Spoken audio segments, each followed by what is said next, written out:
E foi colocado aqui o hino aqui do Asaf Borba, da saudade, né, irmão? Hoje não podemos ouvir mais rádios evangélicas porque, infelizmente, o ouvido nosso não foi alugado, né? Mas, enfim, né? Enfim, a Despertar da Graça está aqui, né? Proporcionando para a gente esse tipo de liturgia. Irmãos, eu tenho refletido a respeito dessas parábolas e eu tenho visto como é gostoso ficar aí no banco vendo palestrantes inspirados e eu senti na pele nessas 2 semanas que o pastor Silas me deu para mim poder estar tratando do assunto que a gente vai propor aqui essa noite, e eu vi que é dureza. O que eles têm trazido aqui para nós, eu tenho certeza que eles têm ido fundo, eles têm feito comparações, porque, pastor Silas, eu achei nessa parábola aqui, que vai ser a parábola da dracma, eu encontrei lá que as 10 dracmas são os 10 dons. A gente encontra todo tipo de coisa na internet, em livros, aí que entra, irmãos, a oração, a busca, a amizade de pessoas que já estão num nível mais elevado do que a gente. Então, irmãos, foi proposto pelo irmão Wagner estar orando pela liderança da igreja, e isso eu adoto comigo desde que eu me conheço por crentes, porque não é fácil, irmãos. Os nossos ministros, eles não vivem da obra, e demanda tempo, demanda dedicação. Então, pastores, que Deus continue abençoando vocês, o missionário Giovanni também, porque eu vi, não é fácil. Então, nesse momento, vamos abrir a palavra do Senhor lá em Lucas, no capítulo 15. Capítulo 15, nós vamos ler o versículo 8, 9 e 10. Depois a gente vai estar lendo mais alguns. Lucas 15, o versículo 8, 9 e 10.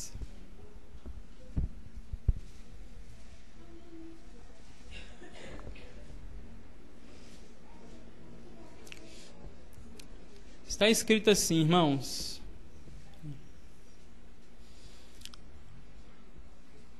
ou qual mulher que, tendo 10 dracmas, se perder uma, não acende a candeia, vai à casa e a busca com diligência até achá-la.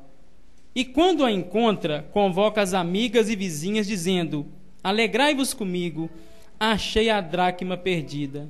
Assim vos digo que há alegria diante dos anjos de Deus por um pecador que se arrepende. Santo Deus, eterno Pai, muito obrigado, meu Deus, por estar aqui, ó Deus, servindo a igreja e ao Senhor, ó Pai, através da ministração da palavra. Que o Senhor possa usar, ó Pai, a minha vida aqui nessa noite da forma que te apraz, ó Deus. Ilumina cada um a compreender e a sair alimentado aqui essa noite, meu Pai, através do nome do Senhor Jesus Cristo. Amém e amém. Glória a Deus.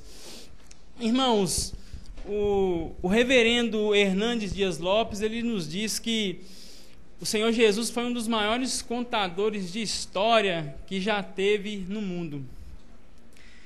E da mesma forma que as parábolas estão sendo imortalizadas aqui nessa igreja através da vida dos nossos pastores, do missionário, elas não só somente, as parábolas, elas não são somente práticas, mas elas também são inspiradas. E Jesus, ele usava os elementos da época do cotidiano da Palestina para quê? Para trazer ensino a todos aquele povo simples. E neste relato, irmãos, aqui do capítulo 15, onde há o registro dessas 3 parábolas, essas 3 parábolas tratadas aqui, elas têm uma mensagem central única. E alguns estudiosos vão dizer que a mensagem central dessas parábolas é a restauração daquilo que se perdeu. Todavia, eu gostaria de frisar, irmãos, que eu vou discordar um pouco dessa mensagem central ser a restauração do que se perdeu. Por quê? Porque, na minha opinião, enfraquece um pouco o texto. Na minha opinião, pastor Silas, tira a pegada que Jesus queria trazer. Não é errado, mas eu vou ficar, irmão, com a mensagem central sendo a misericórdia de Deus pelos perdidos. A misericórdia e a graça de Deus pelo aquele que está perdido. E naquela época, os religiosos não tinham misericórdia pelos perdidos, mas Jesus tinha. E alguns teólogos ainda chegam a afirmar que essas 3 parábolas, elas são parábolas irmãs, por conter a mesma mensagem. Porém, aliás, muitos eruditos destacam que essas 3 parábolas, na verdade, é só uma parábola. Por quê? Eles se baseiam no versículo 3, onde Jesus ele trata disso no singular. Ele diz, então Jesus lhe propôs esta parábola. Eu sei que isso não vem ao caso, porém, para o nosso conhecimento, é bem-vindo. Vamos lá. Irmãos, eu quero fazer uma pergunta para a comunidade aqui nessa noite. Qual foi o motivo, pastor Silas, que levou Jesus a propor essa parábola? Por quê? Tudo que Cristo fez, tudo que o Senhor Jesus fez tinha um propósito, tinha um objetivo. Ele não fez nada por fazer. Quando ele multiplicou os pães e os peixes, o que ele queria fazer? Ele estava mostrando o seu ministério messiânico, quem ele era, quem estava presente ali. E da mesma forma, ele não contou essa parábola simplesmente por contar uma historinha, pastor Silas. Tem objetivo. Então vamos lá. Nós vamos usar uma regrinha aqui da hermenêutica que se chama examinar o contexto. Eu gostaria de pedir o pastor Mateus, que já está com a bala na agulha. Pastor Mateus, lê para a gente o versículo 1, o 2 e o 3 do mesmo capítulo 15, por favor. Aproximavam-se de Jesus todos os publicanos e pecadores para ouvir, e murmuravam os fariseus e os escribas, dizendo, este recebe pecadores e come com eles. Então lhes propôs Jesus esta parábola. Glória a Deus. Chegaram-se a Jesus os cobradores de impostos e os pecadores. Irmãos, quem seriam então os pecadores? Quem seriam os pecadores? Porque nós aqui aprendemos que nós todos somos pecadores e precisamos da graça de Deus desesperadamente. Mas nessa época, os religiosos colocavam uns à parte e outros à outra. Então vamos lá, quem eram os pecadores? Esses pecadores eram as pessoas que eram marginalizadas, eram pessoas que eram marginalizadas moralmente, de má reputação na sociedade. Essas pessoas não possuíam um padrão que passava no crivo daquela galerinha. Ou seja, se o pastor Silas, eu estou dando um exemplo, é quem decide quem é santo e quem não é. Era assim que eles tratavam aquelas pessoas. Então, se a pessoa não passasse no crivo da religiosidade deles, então para eles não serviam. Então, essas pessoas eram os pecadores. Agora eu gostaria de fazer uma analogia aqui com os irmãos. Imagine bem, pastor Silas, uma igreja que se denomina cristã, que devem amar o seu próximo como a si mesmo. Aí, de repente, vai adentrando pela igreja mendigos, prostitutas, viciados em drogas, toda sorte de pessoas que hoje em dia nós vemos marginalizadas. E, de repente, os cristãos começam a dar de banda e, se possível, até expulsar essas pessoas da igreja. Isso é mais ou menos o que acontecia nessa época. Então, vamos lá. E também tem a outra classe dos publicanos e os cobradores de impostos, que são as mesmas pessoas. Essa classe, então, irmãos, eram tidos como verdadeiros traíras na linguagem atualizadas. Eram judeus que estavam a serviço do Império Romano, eram vistos pelo povo como traidores que extorquiam os próprios irmãos. Agora imagina bem, se os pecadores, para os religiosos e doutores da lei, eram marginalizados, agora imagina só os próprios irmãos trabalhando a serviço do Império Romano que subjugava eles, cobrando impostos altíssimos. Então, irmãos, a situação não estava boa ali. A situação estava ardendo. E quem estava no meio lá? Jesus. E esses mesmos religiosos, eles tinham as recomendações básicas para o povo que queria seguir a seita deles, a liturgia deles. Eles recomendavam que o povo não se misturasse de forma nenhuma, pastor. De jeito nenhum, não se misturam com os mendigos, não se misturam com as prostitutas, não se misturam com a classe que eles achavam que era pecadores. Aí que entra a graça. É aí que o Evangelho, ele toca na raiz do nosso coração e nos deixa com as pernas bambas. Porém, Jesus fazia tudo ao contrário. Tudo ao contrário do que essa galera queria, pastor Silas. Mas também, Jesus não apenas tinha contato com essas pessoas, ele gostava de estar no meio dos desfavorecidos. Ele não só tinha contato com eles, pastor Mateus, mas também comia com eles. E pior, ele até mesmo chamou alguns, ou seja, um para ser apóstolo dele. Agora imagina bem, né, o nosso Mateus, né? O nosso Mateus também foi chamado, mas não é um cobrador de imposto. E Jesus chamou para ser um apóstolo dele. Agora imagina bem esse pessoal quando viu um cobrador de impostos sendo um apóstolo de Jesus. Então, para vocês terem ideia, a situação no contexto do que nós vamos propor aqui era feia. E por que Jesus fazia tudo ao contrário do que os religiosos recomendavam, irmãos? Por que Jesus fazia tudo ao contrário do que os religiosos queriam? Aqui entra também um ensinamento importante. Porque para Jesus, irmãos, isso é lindo. O que importa é agradar a Deus, é agradar o Pai. Jesus estava se lixando para aquele que o pessoal estava falando, ele não estava nem aí. O que importava era agradar o Pai. Outra coisa, irmãos, que eu gostaria de salientar aqui essa noite, que serve para nós, que nem sempre agradar o Pai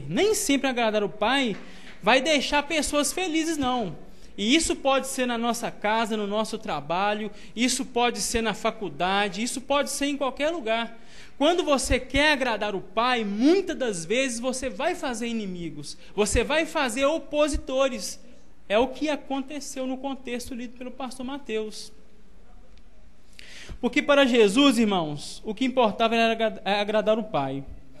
E é justamente esse comportamento que desagradava e desafiava completamente os fariseus e os religiosos, era a forma como Jesus se comportava. Então, como os pequenos cristos que nós somos, nós devemos se comportar da mesma forma. Amar o nosso próximo, independentemente de quem seja. Colocarmos no lugar deles. Jesus fazia isso. Os religiosos estavam presos na sua ignorância e na sua soberba.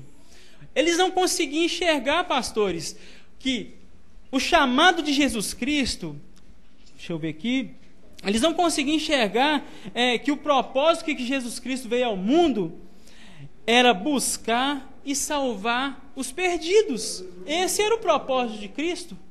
E eles não conseguiam enxergar.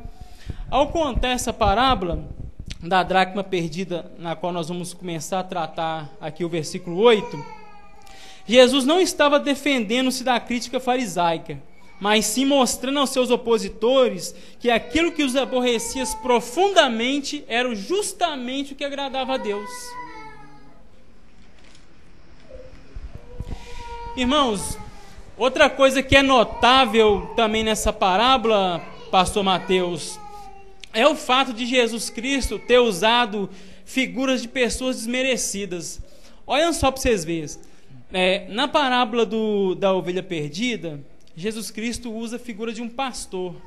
Eu não sei se é do conhecimento da comunidade, mas o pastor era tido em péssima conta no Oriente Médio. Era tratado como desonesto e ladrão. Na da dracma, o Senhor usa a figura da mulher, que também era marginalizada, era tratado como objeto pelos homens. E na do filho pródigo, Jesus usa a figura do filho. E aqui, irmãos, é triste que na ótica farisaica, um filho rebelde poderia ser até apedrejado. Então Jesus vai fundo, Jesus usa uma didática muito interessante nessa questão.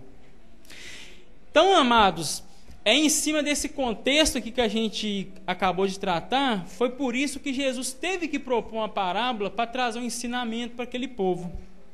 Então eu vou estar lendo aqui o versículo 8 de novo, para a gente poder entrar na exposição do versículo. Está escrito assim no 8: Ou qual mulher que tendo 10 dracmas, se perder uma, não acende a candeia, varre a casa e a busca com diligência até achá-la? Eu gostaria de salientar aqui, irmãos, de fornecer uma informação para os irmãos. O que seria a dracma? Muitas pessoas falam da dracma. O que seria a dracma? A dracma era uma moeda grega que circulava no primeiro século. Por isso que ela está no Evangelho. Ela tinha a figura da deusa Atena num verso e na outra ela tinha uma figura de uma coruja. Entretanto, há duas linhas de pensamento que os estudiosos trazem para nós. Por que aquela mulher, quando perde a dracma, ela fica ansiosa e na mesma hora ela começa a procurar, pastor Silas? Por quê? Algumas linhas de pensamento dos historiadores, eles dizem para nós que as 10 dracmas eram toda a economia que aquela mulher possuía. Então isso faz jus uma pessoa pobre, como a Bíblia retrata que era ela, pela casa escura e tudo. Então isso é notório que ela ia procurar. Quem tem que perder as suas economias aqui e tudo não vai procurar com diligência. E tem uma segunda linha também, pastor. As 10 dracmas eram parte do seu dote e eram usadas como um tipo de enfeite. Um tipo de enfeite no cabelo ou no pescoço. E possivelmente isso pode ter se rompido e a dracma pode ter se perdido dentro da casa. Então, qualquer uma dessas possibilidades, não sabemos o que aconteceu de verdade. Sabemos que a dracma foi perdida. Mas qualquer uma dessas possibilidades ocasionaria uma ansiedade terrível em encontrar aquilo que foi perdido. E uma curiosidade para os irmãos: a dracma, pastor Silas, era a mais antiga moeda em circulação até o ano de 2002, quando ela foi substituída pelo euro. Então essa moedinha ela tem história. E a mulher, irmãos, poderia ter se conformado com a perda. Ela ainda tinha 9 ainda, pastor Júnior. Ela ainda tinha 9 dracmas. Ela poderia ter falado assim: não, eu já tenho 9 mesmo, perdi aqui dentro de casa, depois eu procuro. Não. Ela não fez isso. Ela tomou algumas atitudes que servem para nós. Irmãos, a Bíblia nos fala, pastor Mateus, que essa mulher, ela acende a candeia e varre a casa com diligência. As casas na Palestina, irmãos, para os irmãos terem conhecimento, principalmente das pessoas mais humildes, elas não tinham janelas, eram casas escuras, e as pessoas ali furavam buracos na parede para que entrasse luz. Então, era muito difícil aquela mulher achar, o pastor Mateus, um objeto pequeno, sem claridade. Então ela teve que fazer isso, ela teve que acender a candeia. Irmãos, vamos imaginar aqui, o pastor Silas veio de viagem, mas o pastor Júnior e o pessoal da igreja, imagine só, pastor Silas, você pegando a estrada de noite com o farol apagado. Aonde isso vai parar? Aonde não tem luz, tem trevas. E aonde tem trevas, tem morte e morte eterna. Então nós temos que estar ligado no que a mensagem está falando. E a candeia simboliza a própria palavra de Deus. Que a própria palavra de Deus, quando ela entra na vida do pecador, ela tira as escamas dos olhos do pecador e ele começa a enxergar o perigo de morte eterna que ele está correndo. Segundo ponto que eu gostaria de tratar aqui em cima desse versículo 8 é a necessidade de ser diligente. O que é ser diligente? Diligente é ser ágil, pastor Mateus, é ter zelo. Então, você que está aqui essa noite, Deus zela por nós, e isso é maravilhoso. Deus zela pela sua vida. Até mesmo uma linha teológica que eu sou a favor, até no caos Deus trabalha. Deus zela por nós, irmãos. Assim que ela perdeu a dracma, ela não esperou. Ela não ficou deixando o tempo correr. E o pastor Mateus, como o pastor Silas disse, que quarta-feira aqui o culto foi maravilhoso, e glória a Deus por isso. O pastor Mateus falou algo aqui maravilhoso com relação à salvação. Que às vezes nós extinguimos o Espírito de Deus em nossas vidas. E que isso não ocorre a perda da salvação. Todavia, causa muito sofrimento, irmãos. O homem que não é dirigido pelo Espírito de Deus, ele sofre demais. E é muito melhor você sofrer em paz do que você sofrer sem paz.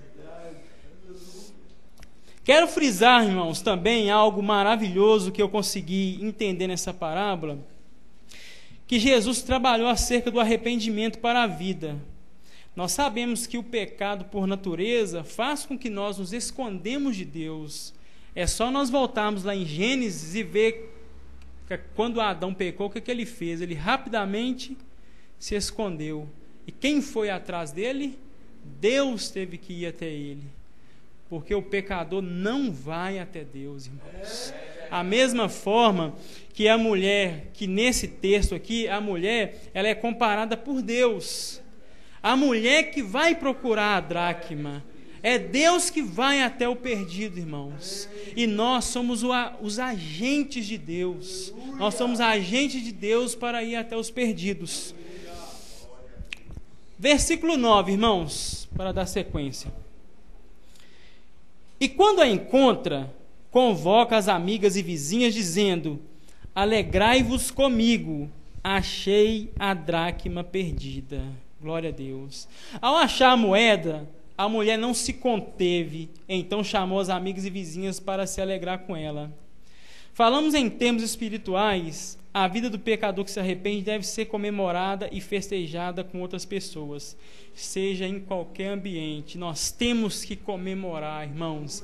A igreja aqui começou, né, pastor Silas, com poucas pessoas. E pelos simples fatos de uma frase que o pastor Silas disse, que o que prende a ovelha não é entretenimento, é comida, é palavra. E dessa mesma forma nós temos visto pessoas vindo de longe. Por quê? Porque a nossa liturgia, a liturgia aqui é uma liturgia bíblica, é uma liturgia onde nós saímos daqui alimentados. Eu tenho aprendido ricamente através dos ensinamentos da parábola, irmãos. Nós temos que comemorar, despertar da graça, pastor. Nós temos que comemorar pessoas maravilhosas que têm servido a Deus aqui e porém, vindo de longe. Porque não está fácil achar alimento por aí. Não está fácil. Versículo 10. Assim vos digo, que há alegria diante dos anjos de Deus por um pecador que se arrepende.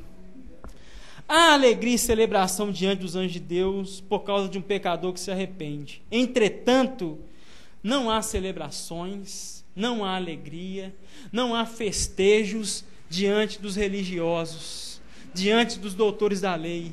Eles não se alegram quando Jesus estende a mão ao necessitado. Eles não ficam felizes quando Jesus come o irmão Elias com desmerecido. Eles não ficam felizes.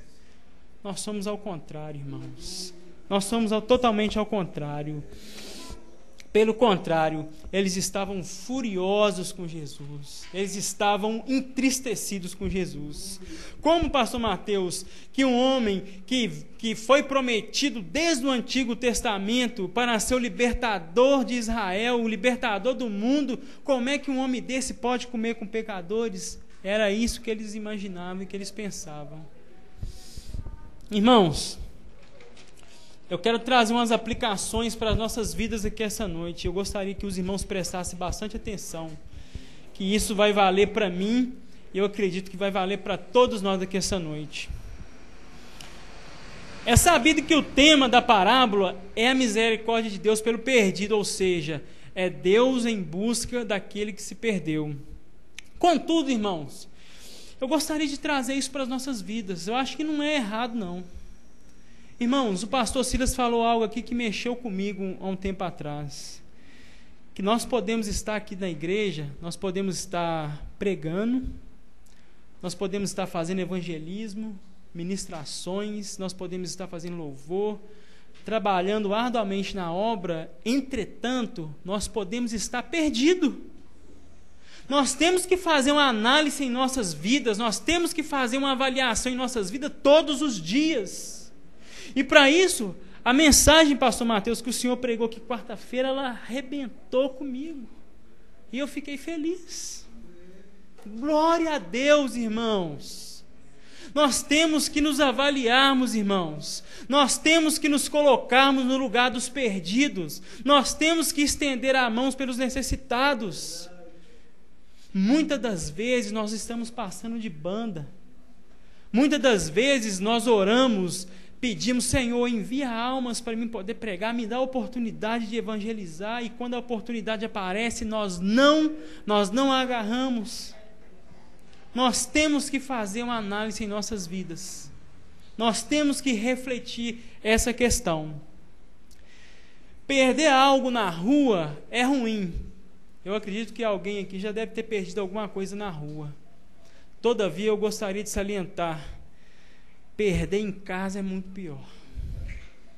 Perdido dentro da igreja, sem direção, palavra que está sendo ministrada aqui, palavras retas, palavras confrontadoras, e o cara perdido. E eu acredito que aqui não, pastor Mateus, pastor Silas, eu acredito que não. Mas vale para a gente fazer uma avaliação crítica em nossas vidas. Como é que está as nossas vidas, irmãos? E começa nos nossos lares.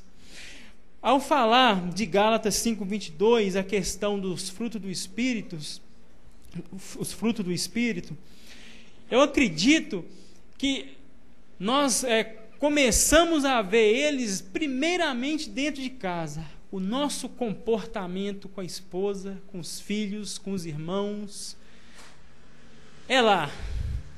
E a partir dali se estende para a igreja. Porque aqui na igreja é muito simples, a gente põe a Bíblia aqui, faz uma carinha de piedade e está tudo beleza. O pastor não vai na casa de ninguém, ele não é presbiteriano que vai fazer as verificações, mas é em casa. Irmãos, segunda aplicação que eu gostaria de trazer para nós aqui essa noite. O nosso Deus, ele tem sido diligente com nós. Ele tem zelado por nós. Ele tem sustentado ainda ao remanescente que ainda preza pela boa hermenêutica, que preza pela boa exegese, e prova disso está aqui, irmãos. Deus tem sustentado ainda homens e mulheres que prezam pela verdade. Eu não creio que viria pessoas aqui de longe à toa, pastor. E eu quero encerrar, irmãos, com a estratégia didática que Jesus usou nessas 3 mensagens, nessa parábola. Entre as ovelhas foi 1 entre 100. Com as dracmas foi 1 entre 10. Com os filhos foi 1 entre 2. Agora para os irmãos da glória a Deus. Com Deus foi o único filho que ele tinha por muitos. E isso nós temos que glorificar o nome do Senhor. Você não está aqui somente porque você quer. João 6,44 é muito contundente. Só podem vir a mim aquele quem o Pai envia, irmãos. E isso é motivo de nós glorificar o nome do Senhor. Nós estamos aqui, nós estamos agarrados aos pés do Cristo. Nós estamos aos pés da cruz todo momento. E isso tem sido ensinado aqui, irmãos. Eu gostaria que os irmãos refletissem sobre isso, irmãos. É muito sério essa questão do amor ao próximo. É muito sério se fazer de piedoso e na hora de mostrar piedade, não fazer. Eu gostaria que os irmãos ficassem de pé. Eu quero convidar o pastor Mateus, para nós estar orando com a comunidade. Em nome de Jesus.